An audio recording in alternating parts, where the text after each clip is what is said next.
All right, good Thursday morning, everyone. Thanks for stopping by for a check of your forecast. Hope you guys are doing well today. We're taking a look at your water vapor imagery and a radar overlaid on top of that. You can see a couple of thunderstorms going up there in Louisiana and parts of East Texas. We've got some cloud cover over the Texas Panhandle, but that's really kept us just on the mild side this morning. Really not expecting anything to come out or to fruition from those clouds as they move through, just high cloud bases for the most part. We do have some rain and snow falling over Nebraska, parts of Kansas and Colorado. That's due to that upper level low that tracked overhead yesterday, brought us all the strong winds. Unfortunately, dealing with more strong winds today, but not to the extent that we had on our Wednesday. And then we've got that atmospheric river, second one this week for California, and they're just going to get pummeled and drummed with copious amounts of moisture out there for not only this week, but probably the next week or two, where they could be talking about feet of snow in the Sierra Nevadas. Our wind advisories today, just in Quay and Curry County, in effect until 4 o'clock. Mountain Standard Time this afternoon. Temperature-wise, we're anywhere from the 50s under the cloud deck to the 30s and 20s in the far northwest in those higher elevations and clear conditions. 29 in Boise City, and the winds still our prevailing issue today. Sustained right now around 25 to 30 miles per hour around the central Texas Panhandle. That will still be the main story. Gusting winds up to 45 miles per hour. Not like 70 like we had yesterday, but our relative humidity values will be a little bit lower. So we do have some elevated fire conditions today from 11 to 4, mostly in the Texas Panhandle and parts of eastern New Mexico, thinking that if you're in the Oklahoma Panhandle, enough moisture, calm enough winds, it won't be an issue for you guys there. We've got Rue up here on your dog walk forecast, chilling out next to the fire. This was last week, enjoying some weather here at Storm Surge 7. Thank you, Jill, for sharing a picture of your pup with us. As far as temperatures go, we'll be in the mid-50s today, so we will be slightly colder than yesterday, but still technically above our average temperature of 51 degrees. As we move into the overnight hours tonight, we have clear skies and calmer conditions. That means that temperatures will be allowed to free fall. Many of us are going to tumble into the 20s, a handful of us possibly even into the teens tomorrow morning.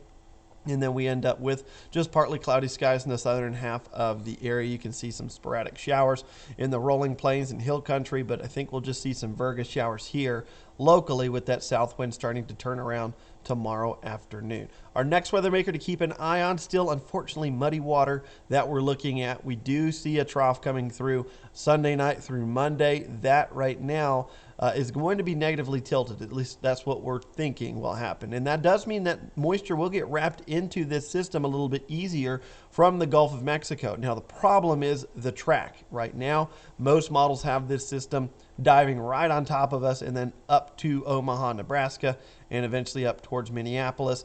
That, unfortunately, is a very dry track for us. We get put under the dry slot.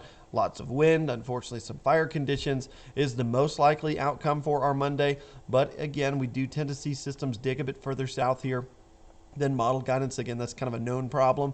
So we do think that there's at least a low end chance for some rainfall, not snow, but rain. Temperatures will be too warm for that before we end up drying out and staying cool for our Tuesday and Wednesday. Now, as far as the rain chance goes, it's very low, less than 20% for the entire area, and really just the northern half of the region expecting a chance at some light precipitation. We're not talking about much, if any. We're less than 1/10 of an inch. So this is not going to be a very big rain event if it does come to fruition. Now, if we can see this system dig a bit further south and maybe slow down a bit, the forecast may start to change, but this system doesn't come onshore the coast of California until Saturday night. So we may not have a very long window where we have that system within range to be sampled by our balloon network. So that is something that we're going to have to keep an eye on over the weekend, but currently thinking that it's going to be mostly dry weather and windy weather that we see with that system. Our temperature outlook moving into January does look to be warmer than normal for the eastern half of the area. We get this persistent plume of moisture from the subtropical jet, very zonal flow, so you get a lot of persistent rain and moisture over California. Again, high confidence that they'll be drummed with copious amounts of rain and snow out there. We stay dry as all that moisture moves through the Rockies. We are on the downslope side, which means it is drier. The air tends to lose all of the moisture moisture in it. It gets wrung out in the mountains, and then we just end up with some dry, windy conditions here in the Panhandles.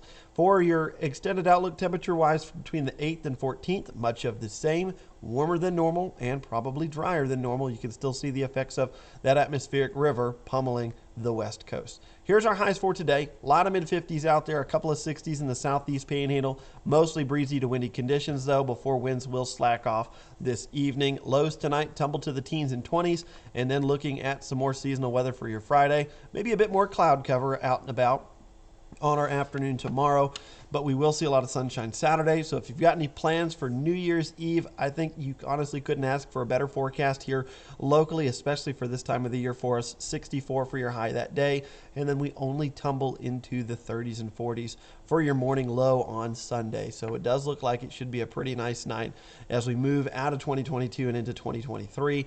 Monday, mainly dealing with fire weather. Does look like there's a chance for rain, just not a very good one. That's all I got for you guys. Have a great day today. Enjoy the afternoon. Try not to blow away, and I'll see you in a few hours for your next update.